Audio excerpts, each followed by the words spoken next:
दोस्तों, हमारे नामी स्पोर्ट्समैन शूटर जसपाल राणा की डेथ हुई रिसेंटली हार्ट से।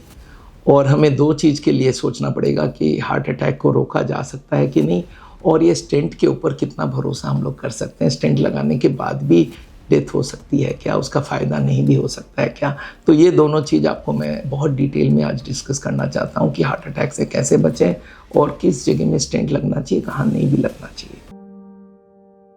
दोस्तों, एक नई डेथ पूरे इंडिया को अभी अचंभे में डाल दिया है और वो है जसपाल राणा का डेथ। जसपाल राणा, जैसे कि आपको मालूम है, 11 जून को डेथ हुई और वो म्यूनिक से, जर्मनी से आए थे खेल का पूरा वर्ल्ड कप को कंप्लीट करके, और आते वक्त उनको दिक्कत हुई। 1 जून को उनको भर्ती किया गया मैक्स हॉस्पिटल साकेत में और 11 जून में उनकी डेथ हुई है। ये कहा जाता है कि उनको जर्मनी में ही तकलीफ चालू हो गई थी और हो सकता है उसी वक्त उनको हार्ट अटैक हुआ हो। जब इनको एडमिट किया गया था तब ये बताया गया कि 3 दिन हो चुका था हार्ट अटैक को और तब एडमिट किया गया। 10 दिन वो हॉस्पिटल में रहे। उन लोगों ने एक स्टेंट भी लगाया और स्टेंट लगाने का कोई फ़ायदा नहीं हुआ। जब दोबारा कोई उनको डिस्चार्ज करने की टाइम आई तो इन्होंने दूसरी स्टेंट लगाने की भी कोशिश की और उसी वक्त उनकी डेथ हो जाती है। मतलब 10 दिन हॉस्पिटल में रहने के बाद भी, स्टेंट लगाने के बाद भी उस पेशेंट को रिकवर नहीं किया गया, जो कि आज इंडिया का टॉप मोस्ट नोन आदमी में से हैं, जिनके पास ना पैसे की कमी है ना हॉस्पिटल के पहुंचने की कमी है। हालांकि उनको हार्ट अटैक होने के 2-3 दिन बाद पहुंचे होंगे, तो जो डेथ होना था हार्ट के टिश्यूज़ का वो हो चुका था। तो इसमें ये यूजुअली किया जाता है, अगर 10 दिन हॉस्पिटल में थे तो एक किया जाता है कि भाई वो एरिया डेड है कि नहीं है, उसको चेक करने के लिए थैलियम स्कैन या पेट स्कैन किया जाता है। अगर वो एरिया ऑलरेडी डेड है तो उसमें स्टेंट लगाने का कोई मतलब नहीं होता है। और अगर स्टेंट लगाया गया है और स्टेंट वापस ब्लॉक हो गई है या उनका फेलियर था और फेलियर को ये नहीं मैनेज कर पाए, हार्ट अटैक जब बड़ी हो जाती है उसके बाद पेशेंट को चाहे स्टेंट लगा लो चाहे कुछ लगा लो, बचाना बहुत मुश्किल होता है। जो हार्ट अटैक होता है इसको रोका कैसे जाए, और आपको मालूम होना चाहिए एक के बाद सेलिब्रिटी एक मारे गए। इसमें कौन कौन है अगर देखेंगे तो पहले सिद्धार्थ शुक्ला थे, एक्टर, बहुत नामी एक्टर थे। राजू श्रीवास्तव कॉमेडियन, उन्होंने कुछ स्टेंट्स भी लगा लिए थे। के बहुत बड़े सिंगर। पुनीत राजकुमार, कर्नाटका के फेमस एक्टर। उसके बाद चेरीवाला। ऐसे करके आप देखेंगे तो बहुत सारे लोगों की डेथ हुई है हार्ट अटैक से। पर जब भी कोई फेमस आदमी हार्ट अटैक से डेथ होता है तब हम लोग उसको लेके बहुत आलोचना करते हैं, बहुत सारी बातें आती है। बट मैं आपको बता दूं, इंडिया में हर 10 सेकंड में एक डेथ हो रही है। मतलब 1 मिनट में 6 डेथ होती है हार्ट से रिलेटेड, और ये नंबर्स हम लोग को मालूम नहीं होता है, पर तभी होता है जब कोई फेमस आदमी की हार्ट अटैक से डेथ होती है। तो मैं आज आपको ये बताने वाला हूँ कि हार्ट अटैक होता क्या है और इससे बचा कैसे जा सकता है। और हार्ट अटैक हो जाए उसके बाद खाली स्टेंट लगाने से इसका पक्का ट्रीटमेंट नहीं हो जाता। अगर वो टिश्यू डेड ही है तो स्टेंट लगाने का कोई मतलब नहीं है, और 3 दिन बाद अगर स्टेंट लगाना पड़ा तो उसके पहले देख लेना चाहिए था वो टिश्यू एक्चुअली अलाइव है, तो स्टेंट लगाया जाए। पर इंडिया में ऐसा होता है, जब स्टेंट लगती है तो कुछ भी डॉक्टर ये देखते हैं भाई चलो लगा देते हैं, फिर देखा जाएगा जो भी है। और ये प्रोसीजर होने के बाद भी स्टेंट बंद हो जाती है और स्टेंट के बाद फेलियर रेट बहुत ज़्यादा होती है। इस बात को भी लोगों को एक्सेप्ट करना पड़ता है, स्पेशली जसपाल राणा की जो केस है उसमें। और ये किस कारण से होता है? हार्ट अटैक के जो कारण है अगर उसको हम देखें तो इसको हम लोग बोलते हैं, हार्ट डिजीज़ को बोलते हैं मल्टीपल रिस्क फैक्टर्स। मतलब एक रीज़न नहीं है, मल्टीपल रीज़न है। उसमें 2 जो अनदेखा हो जाता है वो है हाई कोलेस्ट्रॉल, हाई ट्राइग्लिसराइड। ये दोनों आपका सिंपल लिपिड प्रोफाइल में पता चल जाता है, और ये दोनों हाई के ऊपर रहने में भी लोग बोलते हैं हाँ थोड़ा हाई था, और ये करके उसको चला लेते हैं। ये 2 चीज़ तो आंख से दिखता नहीं है, जबकि वो है, पर लोगों को फील नहीं होता है क्योंकि ये दिखता नहीं है। कोलेस्ट्रॉल, ट्राइग्लिसराइड थोड़ा हाई है रिपोर्ट में, चलने दो।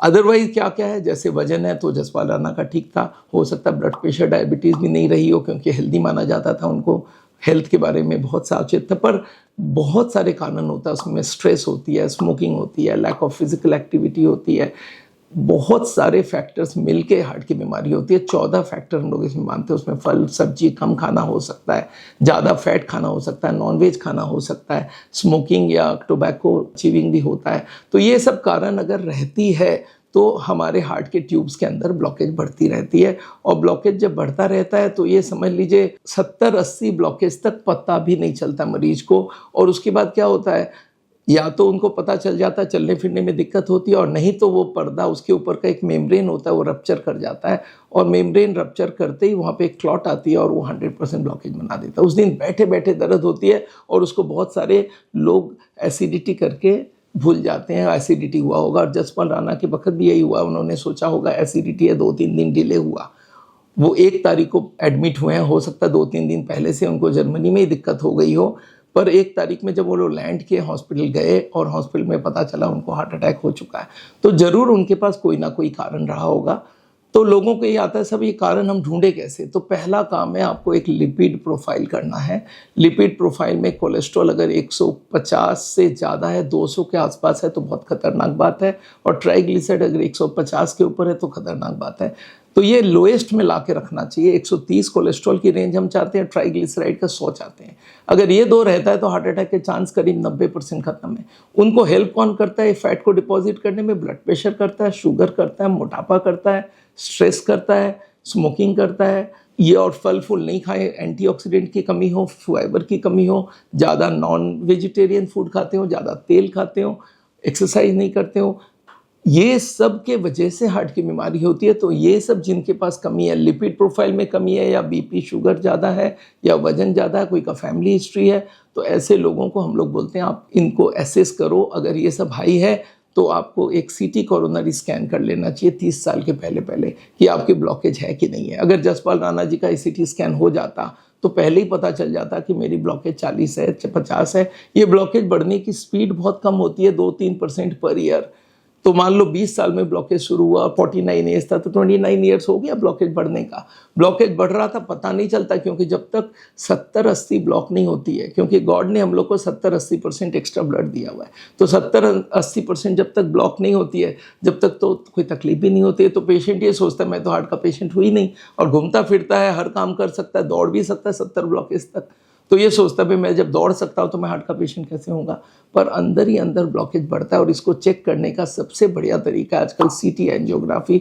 7,000 रुपये की टेस्ट होती है, 5 मिनट में आपको बता देगा कौन से ट्यूब में कोई एडमिशन नहीं है, कोई कॉम्प्लिकेशंस नहीं है। और ये टेस्ट आज इंडिया के हर कोने कोने में अवेलेबल हो गया। तो ये सीटी स्कैन करना चाहिए आम आदमी को, कि जिसकी भी cholesterol, triglyceride, BP sugar high है, या फैमिली हिस्ट्री है, स्मोकिंग, टोबैको या कोई के आदी है, उनको ये टेस्ट कर लेनी चाहिए। तो इससे पता चल जाता है आपकी ब्लॉकेज कितनी है, कहाँ है। ब्लॉकेज अगर इंपॉर्टेंट जगह है तो उसको इमीडिएटली सारे फैक्टर्स को कंट्रोल कर लेना चाहिए, तो इससे हार्ट अटैक के चांसेस खत्म हो जाते हैं। आज इंडिया में 35 लाख लोग हार्ट से रिलेटेड डेथ में जाते हैं हर साल, और ये 35 लाख लोगों तक हमें पहुँचना चाहिए, हर को समझाना चाहिए ब्लॉकेज के कारण। और ये जब तक पूरी कार्डियोलॉजी कम्युनिटी नहीं करेगी, जब तक ये हार्ट अटैक को रोकना बहुत मुश्किल है। अब आते हैं, हार्ट अटैक हो गया और मरीज जिंदा है, इसका मतलब बड़ा हार्ट अटैक नहीं था, और बड़ा भी रहा है तो मैसिव हार्ट अटैक नहीं था जहाँ पे इंस्टेंट डेथ हो जाती है। देखिए, जितनी ब्लॉकेज ऊपर की तरफ होती है उतना बड़ा एरिया को मारता है, पर अगर वो आदमी जिंदा नहीं, आपने सुना होगा 1 मिनट में डेथ हो गई, तो ऐसा होता है जब मैसिव हार्ट अटैक होती है, जैसे सिद्धार्थ शुक्ला का हुआ, के का हुआ, 1 मिनट में डेथ हो गई, हॉस्पिटल जाने की जरूरत ही नहीं पड़ी। पर जसपाल राणा के वक्त हार्ट अटैक हुई और बचे थे, हॉस्पिटल पहुंचे, इसका मतलब मैसिव हार्ट अटैक नहीं था, मेजर हार्ट अटैक था। और अगर मेजर हार्ट अटैक था तो उनको इम्प्रूव किया जा सकता है, और इसके लिए मेडिकल केयर चाहिए, जो बेस्ट हॉस्पिटल में थे। पर जो स्टेंट लगी है, और स्टेंट लग के इम्प्रूव भी था, पर सडनली हो सकता है स्टेंट बंद हो गया हो, और या तो उन्होंने दोबारा स्टेंट करने की कोशिश पे कुछ कॉम्प्लिकेशंस आई हो, चाहे जो भी हो। अगर 8-10 दिन कोई हॉस्पिटल में रहने के बाद डेथ होती है तो कहीं ना कहीं हमको ये समझना पड़ेगा, इंडिया के जो बेस्ट कार्डियोलॉजी ट्रीटमेंट है, इमरजेंसी, उसमें भी कमी रह सकती है। और हार्ट अटैक के बाद इसको रोकना, इसको कुछ भी करने से पहले उन लोगों को सोचना चाहिए कि भी क्या क्या प्रोसीजर उनको रियली रिकमेंडेड है। अगर वो एरिया डेड नहीं है तो स्टेंट लगाने की ज़रूरत नहीं थी, और स्टेंट लगी भी है तो उसमें एक रीक्लॉट होने का बहुत ज़्यादा चांस है। तो ये क्वेश्चन आता है कि स्टेंट के ऊपर हम कितना भरोसा कर सकते हैं।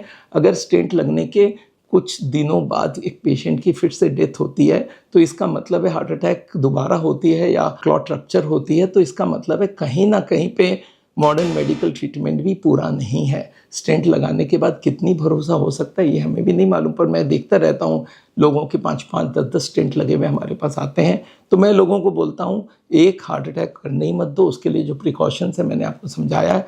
आदमी बोलता है मैं क्या करूं, मैं बोला लिपिड्स अगर हाई है तो कहीं पे रोकना मत, खाना पीना पूरा 100% फॉलो होना चाहिए। और अगर आपकी जेनेटिकली हाई है तो दवाई भी चल जानी चाहिए। एलोपैथी की दवाइयाँ आजकल है जो कोलेस्ट्रॉल को कम कर सकता है, ट्राइग्लिसराइड को कम कर सकता है, बीपी शुगर को कंट्रोल कर सकता है, वो करने से भी आदमी बच जा सकता है। तो रिस्क फैक्टर को कंट्रोल करना बहुत ज़रूरी है। हर आदमी तक ये बात पहुँचे कि भाई इतना सेलिब्रिटीज़ जो डेथ होती है, जो इतने फेमस आदमी है और देखने में एकदम फिट है, फिर हार्ट अटैक कैसे हो गया? और अगर हार्ट अटैक हो भी गया तो क्यों नहीं बचाया जा सकता है उनको? अगर हार्ट अटैक के बाद हॉस्पिटलाइज भी कर ले और उसके बाद स्टेंट भी लग जाए फिर भी डेथ हो जाए, तो इसका मतलब है मॉडर्न मेडिकल ट्रीटमेंट में भी कुछ कमी हो रही है। तो दोस्तों, मैं एक बात आपको बोलना चाहता हूँ कि हार्ट अटैक होना ही नहीं चाहिए। उसके लिए क्या क्या करना चाहिए वो मैंने आपको बताया। लिपिड प्रोफाइल कराइए। अगर लिपिड प्रोफाइल में वो रिपोर्ट्स ऊपर के तरफ है, नीचे के रेंज में नहीं है, तो आप रिस्क में हैं। और उसके संग जो जो और रिस्क फैक्टर्स है उनको कंट्रोल करिए। वॉकिंग, योगा वो भी करिए, खाना पीना में भी चेंज कीजिए। और यही मैं सावल में करवाता हूँ। और मैं लोगों को बोलता हूँ अगर हार्ट की बीमारी का जड़ को हटा लोगे तो हार्ट की बीमारी होगी नहीं, और जड़ को हटाना बहुत ज़रूरत है। हमने एक पुण्य हार्ट फाउंडेशन बनाया जिसका काम है इंडिया में 150 करोड़ लोगों को एजुकेट करना ऑन हार्ट केयर। और ये हम लोग आज पूरे इंडिया भर की प्लान बना रहे हैं कि हर आदमी को एजुकेट करेंगे किस हिसाब से हार्ट की बीमारी होती है, कैसे हम उस बीमारी को रोक सकते हैं। तो दोस्तों, मैंने आपको सारी बातें समझाई है। एक बात इसमें बहुत क्लियर है कि हार्ट अटैक होने के बाद अगर 1 घंटे के अंदर स्टेंट लग जाए तो लग जाए, उसके बाद लगाने से बहुत बड़ा कोई फ़ायदा नहीं होता है। ये मैं पहले भी वीडियो बनाया हूँ तो बताया हूँ। जब वो टिश्यू फर्स्ट गोल्डन आवर होता है 1 घंटे का, और मान लो 4-5 घंटे के अंदर भी स्टेंट लग जाए तो है, उसके बाद स्टेंट लगाने का फ़ायदा नहीं होता। और अगर फ़ायदा होगा तो पहले ही चेक किया जा सकता है पेट स्कैन से कि वो एरिया में स्टेंट लगाएं या ना लगाएं। और अगर स्टेंट लगाने के बाद भी डेथ होती है तो ये हम लोग ये समझ लीजिए एक शर्म की बात है। तो नेवरदिलेस मैं कम्युनिटी को, जो कार्डियक कम्युनिटी, उनको बोलूँगा कि आपको लाइफस्टाइल चेंज के ऊपर ज़्यादा जोर देना चाहिए। जो बहुत बेसिक्स है वो हर आदमी तक पहुँचना चाहिए। और इमरजेंसी में भी आप जब भी ट्रीटमेंट करते हैं उससे पहले देखना चाहिए कि रियल में ये स्टेंट लगने का फ़ायदा है या नहीं है। अगर वो टिश्यू डेड है तो उसको कोई फ़ायदा नहीं है लगाने का। तो एनीवे, आज यहीं पे ख़त्म करता हूँ। मैं जानता हूँ जसपाल राणा से बहुत सारे लोग जुड़े हुए थे, बहुत सारे इंडिया का हर आदमी उनका नाम जानते थे। प्रधानमंत्री ने, प्रेसिडेंट ने, सब ने अपने मैसेजेस दिए हैं और पूरा सोशल मीडिया भरा हुआ है इस डेथ के वजह से। पर मैं आपको एक बात बताना चाहता हूँ कि इस तरह के हार्ट अटैक इंडिया में हर 10 सेकंड में एक हो रही है और उसको रोकना बहुत ज़रूरी है। Thank you so much. मेरा नाम डॉक्टर बिमल झाजड़ है।